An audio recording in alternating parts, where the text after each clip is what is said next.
Hello, welcome to Incomprehensible Ramblings. You can call me Inco, and today we're going to be talking about social activism for our first video. Now, what I mean by social activism is groups such as Black Lives Matter or the feminist movement, or any of those groups that are looking to improve the lives of a certain interest group based on race, religion, or otherwise.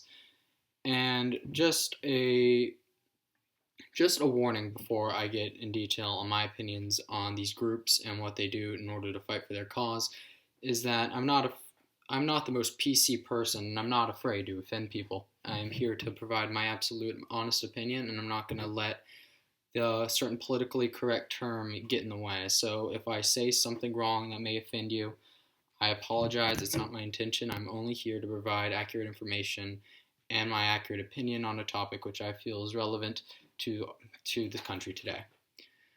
So anyway, with that out of the way, let's begin by discussing some key points about these groups. Now, groups that have been fighting for civil liberties and rights for a certain race are incredibly important to this country, and there's a wide history of them. For God's sakes, our country was founded based on a revolution that was trying to fight for the rights of this isolated group of people that just so happened to live across the world on this random continent we now know as America. So also we have examples like the civil rights movement that gave power to Southern, well, really just African Americans in general, as well as the women's suffrage movement that gave women the right to vote. And obviously, I'm not a crazy alt-right extremist, and I think I'm all for equal rights for everyone. Equal rights for everyone, but I do believe there's a point where it can get too far. For instance, a couple days ago, I was driving down the highway in my hometown, and there was this massive traffic jam, and I had no idea why. I checked the news, and there wasn't any news of accidents or anything. And when I eventually got through to the front of this sort of traffic jam, it turned out to be a Black Lives Matter protest going on, blocking off the highway, causing a lot of traffic. And I'm all for Black Lives Matter. I think Black Lives Matter. I think all lives matter. So the first thing that crossed my mind when I see these people causing a civil disruption for the sake of their own cause is that, what about the black people who are stuck in this traffic jam? And this one situation just sort of sums up my opinions on this activism, is that there's a point where it goes beyond simply fighting for what you deserve, because everyone deserves rights. That's the great thing about this country. It's equal justice for all. But it can go too far. In a situation where the only way if you were the head of a organization that wanted to attract attention and just sort of get the media to start caring about you, and so that a problem that you have with the country or otherwise could be acknowledged, in my opinion, there are other ways to do that than cause civil disturbances. And because of that, the Black Lives Matter group is I'm not always incredibly fond of it, because for one, there are recorded, like the one I mentioned, there are other recorded instances of them causing these civil disturbances that not only hurt white people or people of other races, but also other black lives. So another example of these political activist groups is the feminist groups, and I'm all for equal rights for men and women. I think in an ideal world, men and women would be treated the same. Half of our presidents would be women, half of our Supreme Court would be women, half of our legislature would be women.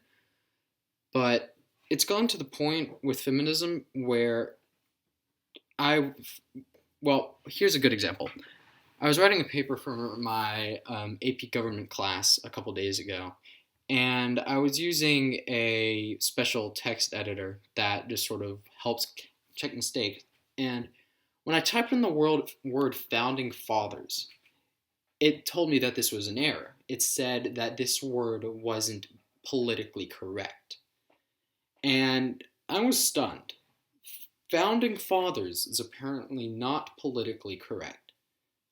And so I looked it up, and it turns out that I believe it was the state of either Colorado or California that decided to prohibit the use of the term founding fathers.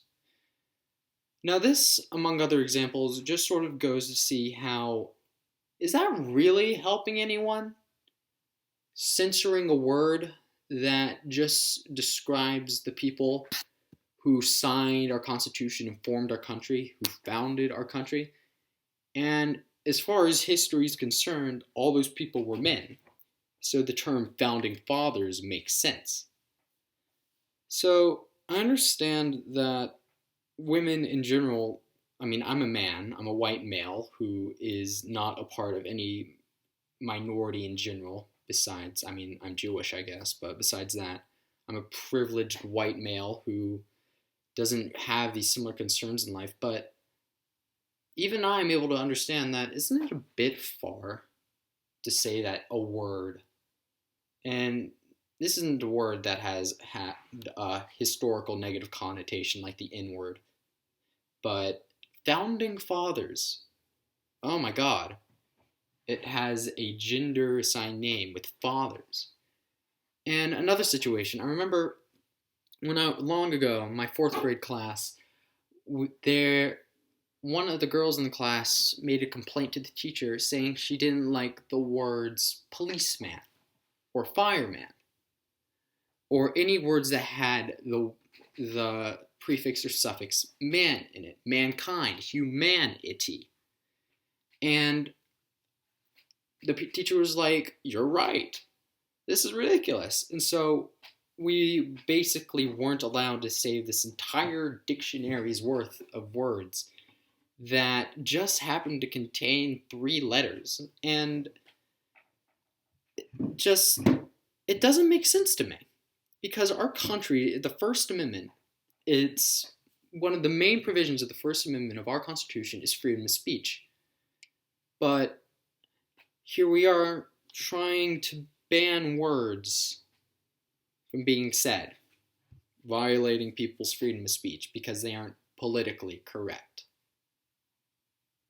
So it's cases like these where I think this sort of political activism is more bad than it is good. Just because if we're going to be crossing off words out of the dictionary just because they have a certain connotation or assigned gender, it doesn't make sense because words are just words. They're just sounds that come out of our mouths that are assigned certain objects or descriptions. And even if it is unfair that in the far history, hundreds of years ago, people made these words like, I know the word female can basically be translated to inferior male. And I understand like that's terrible. It's horrible how things used to be. But as time goes on, the word has evolved, not, at least in my opinion. It's evolved where that doesn't make sense. It's just you're either male or you're female or you're whatever gender you identify as, but that's a rambling for another day. And it just comes out to be, it just doesn't make sense because words are words. I mean, just why? I mean, because if you're like, if I